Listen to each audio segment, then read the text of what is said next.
Story 1. Steel and Plasma.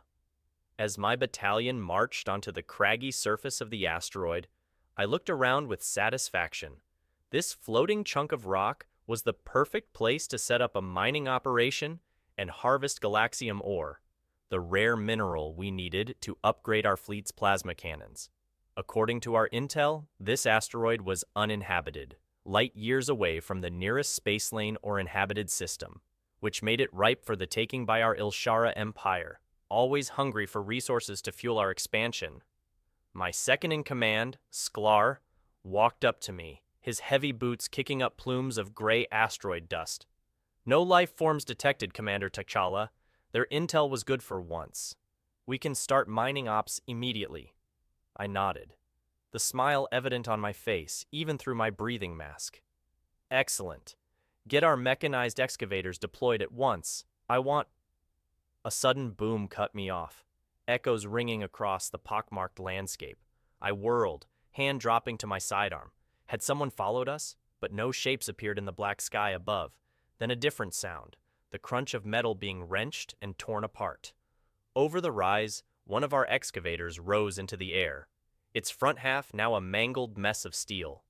It hovered for a moment, then dropped back to the ground with a heavy thud. "Attack!" Sklar yelled, raising his plasma rifle. He strode towards the wreckage, squad of soldiers behind him. I followed quickly, adrenaline coursing through my veins. What could have done this? The asteroid was supposed to be deserted. As we came over the rise, we saw them. A mass of strange creatures pouring out of cave mouths carved into the rocky ground. They walked on two legs and were puny, half the height of my barrel-chested Ilsharan warriors. No natural armor or claws either, just fragile-looking skin. One turned to face us, raising a primitive-looking projectile weapon. I almost laughed. These were barely more than animals. We outnumbered them 3-1, outgunned them even further. Overconfident in our technological and physical superiority, we assumed it would be a quick, brutal rout. "Wipe them out!" I ordered, pointing. "Leave none alive!" My soldiers let loose with plasma fire and charged, thirsty for blood. The creatures returned fire with surprising discipline, dropping into covered positions behind boulders and wreckage.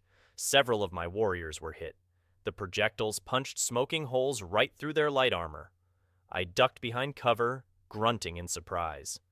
The weapons were crude, but obviously effective. We would need to adapt our tactics. "Deploy the mechanized walkers," I said into my comms. "Their armor can stand up to those projectiles." From our landing ships, 6 walkers stepped out. Bipedal mechs 10 meters tall, armed with anti-personnel cannons and missile pods. They stomped forward, shields glimmering over their hulls. Now we would crush these pests for good. But the creatures did not break and run at the sight of our mechanized might.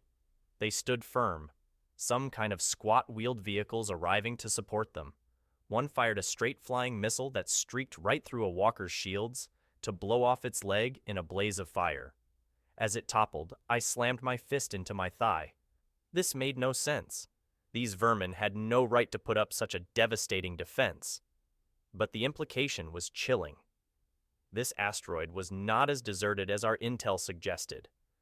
And whoever, or whatever, these creatures were, they were dug in and prepared to fiercely defend their territory. The strange bipedal creatures fought with a discipline and cunning that belied their unimpressive appearance. My mechanized walkers pressed forward, stomping over the rocky terrain, confident their heavy armor and shields would protect them. But these aliens continued to surprise us with their tenacity and technology. Small teams emerged from concealed positions, wielding rocket launchers. They fired volleys of missiles that exploded against the walkers' shimmering shields. The impacts made the mechs stagger, though their armor held. My battalion commander, Sklar, barked a laugh over the comms. "These primitives think their fireworks can stop our steel giants? Keep advancing! Crush them underfoot!" The walkers plodded onward, firing their autocannons and missile pods to clear out the pockets of resistance. But the aliens refused to break. One team rushed forward, somehow dodging the devastating barrage. They attached strange packages to a walker's legs using magnetic clamps. Before the pilot could react, the packages exploded. The walker's armor groaned and ruptured from the shaped charges. Its left leg blew off at the knee joint, sending the 30-ton mech toppling.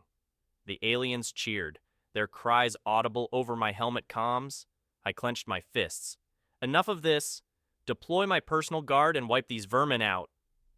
From my command shuttle, 20 elite soldiers leapt out, jetpacks flaring.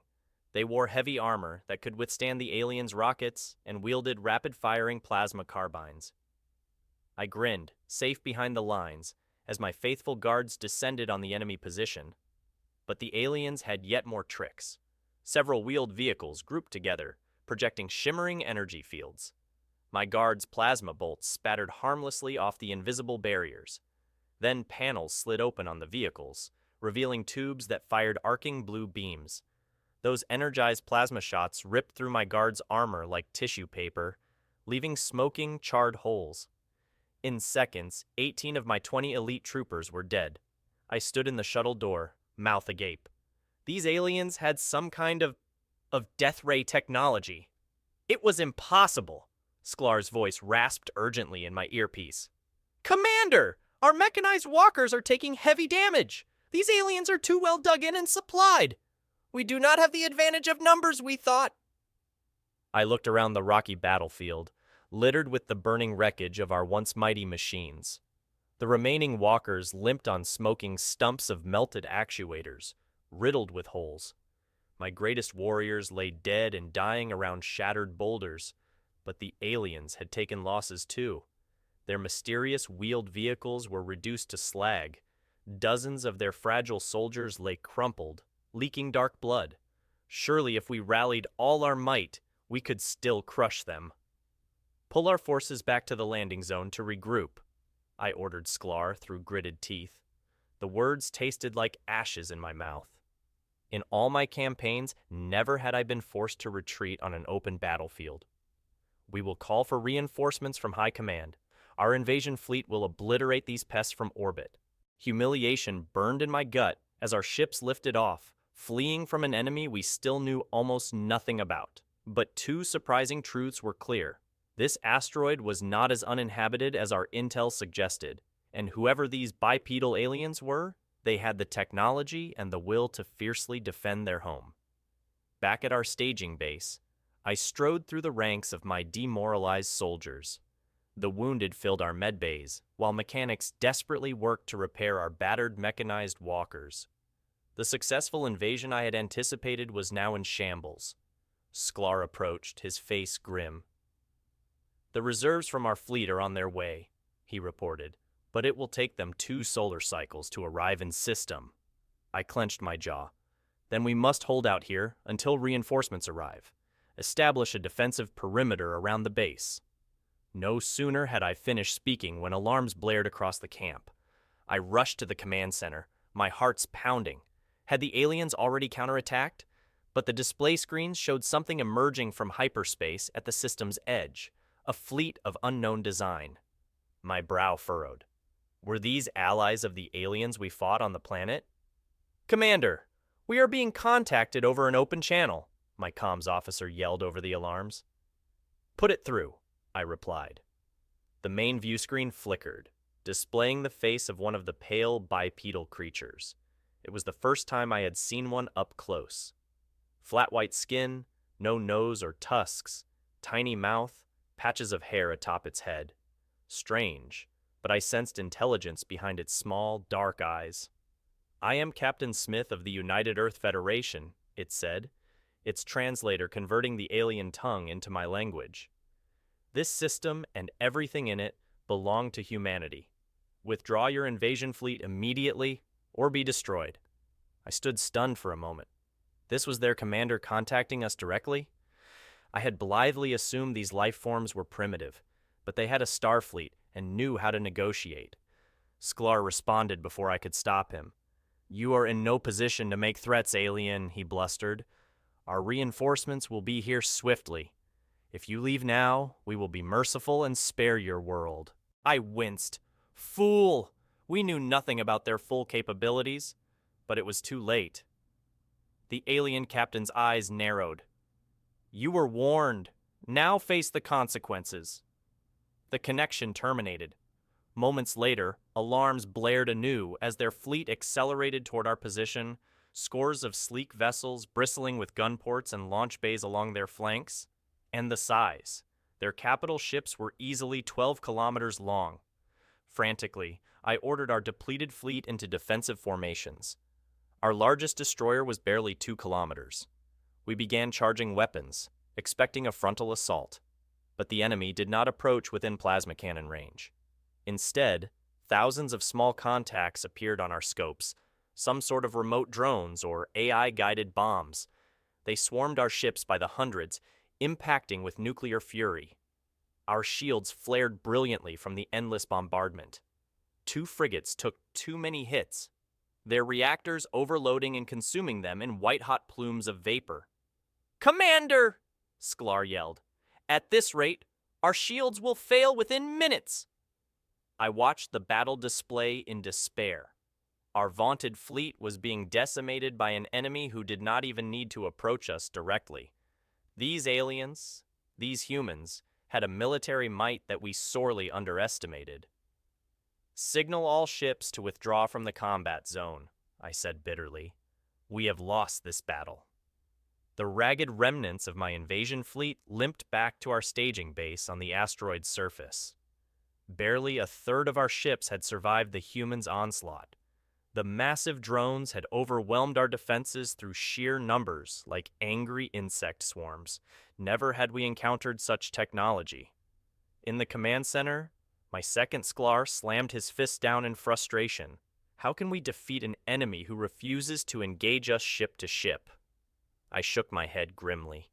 In a straight-up space battle, our plasma cannons and torpedoes excelled at destroying large targets. But the humans had turned warfare into an algorithmic science, unleashing uncaring machines to do their killing. "There must be a weakness we can exploit," I insisted. "Increase scanning resolution and get me detailed intel on their capabilities." For 2 solar cycles, we analyzed and planned, searching for gaps in humanity's military juggernaut. Our reserves trickled in, but I knew it was not enough. Their technological superiority was just too great. Finally, Sklar approached, his expression worried. "Commander, our deep scans of the asteroid reveal rich deposits of galaxium ore extending for hundreds of microns in all directions." My hopes rose at first. "That much galaxium could supply our empire for decaphobes. Is there a way to mine it without the humans noticing?" But Sklar shook his head. "We also intercepted their transmissions. This asteroid is merely one small outpost in their territory. They have massive shipyards and armies spread throughout many systems." I sank into my chair, claws digging furrows in the armrests. We had stumbled into something much greater than a simple raiding operation. These humans had an interstellar federation, vast resources, and technology beyond anything we had faced before. Suddenly, our comms crackled with a burst signal, the human captain contacting us again. "This is Captain Smith of the United Earth Federation to Ilsharan Invasion Force. You fought well, but this system is ours." Rage boiled within me. Were they contacting us just to mock us in defeat? But the human continued. "Withdraw all your ships beyond the system's Oort cloud. If you do so peacefully, no further harm will come to you." I sat in silence as the message ended, seething with anger and bitterness. After decaphoebes of successful conquests, my greatest battle had ended in humiliation against an impossibly powerful foe. But the reality was clear. We could not defeat these humans with the forces currently at our disposal. Swallowing my pride, I opened a channel. "Captain Smith, this is Commander Takala. Your offer of passage is accepted. We appreciate your mercy and shall withdraw all vessels immediately." The words curdled in my gullet, but what choice did I have? As we retreated through the system's edge, I vowed to return one day with a fleet to humble these humans. I had underestimated them once. It was a mistake I would not repeat next time our kinds crossed paths among the stars. The mood was grim as our battered fleet limped away from the human system. Less than half our invading force had survived the devastating battles. While my engineers frantically worked to stabilize our damaged reactor cores, I sat in my quarters, brooding over the string of defeats. We had encountered a technologically superior foe in the humans, that much was clear. But it galled me that we knew so little about them. Where was their empire located? How many worlds did they control? What motivated them to expand into the depths of space? Their biological makeup seemed so frail. How did they come to dominate their region of the galaxy so completely? I was shaken from my contemplation when Sklar requested entry. My second-in-command had a noticeable slump to his shoulders.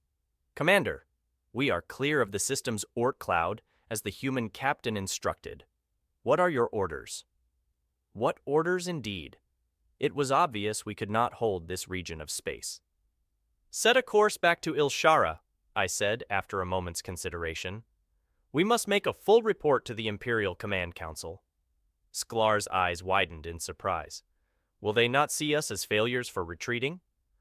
"Perhaps," I conceded, "but if we attack the humans again, our entire fleet could be destroyed next time. Billions of Ilsharan lives lost, and nothing gained." No, the Empire had to know what we faced here. Both the humanity's overwhelming military power and their apparent willingness to be merciful if shown respect. But would the Council listen and change course? Or would wounded pride drive them to launch an even greater armada into ruin? The burden of what I had to report weighed heavily on me. As our ships put distance between us and Earth territory, I gave the order to open communications.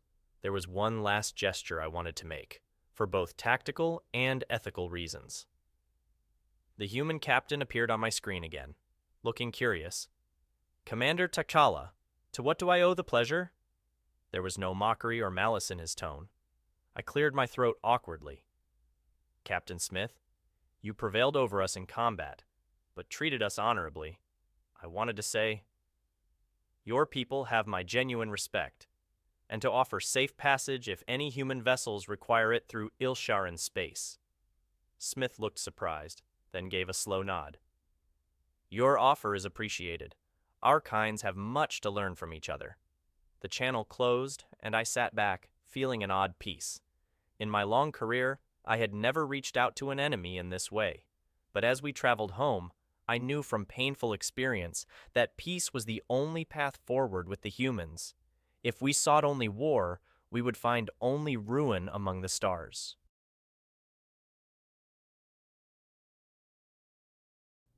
Story 2. Alien Bonfire.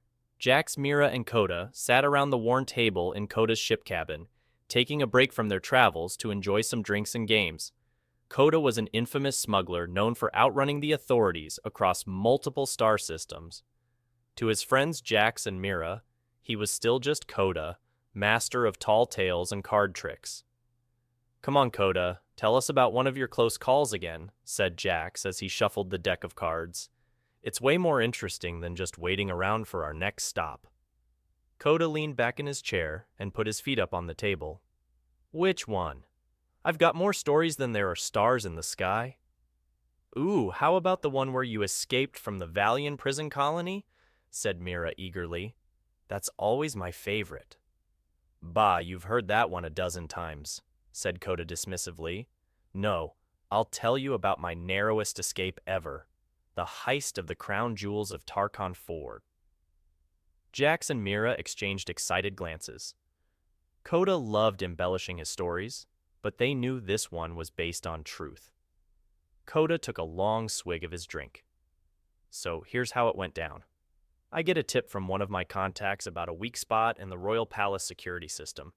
It was a perfect opportunity for a solo sneak and grab job. I fly my ship right under their sensor grid and slip into the palace at night." As Coda spun his tale, Jax dealt the cards for their next round of games. Mira watched Coda intently, hanging on his every word. She loved picturing the daring heroics Coda described, never quite sure how much was true. For Coda, reliving his exploits was almost as much fun as living them in the first place. After many twists and turns, Coda's story wound to an end. And then I flew off into the nebula sunset with the jewels in hand, he concluded with a roguish grin. That was amazing, said Mira. You have to tell us another. All in good time, said Coda, picking up his cards. Now let's play. The three friends laughed and talked deep into the night cycle, the jewels of Coda's tales sparkling around them.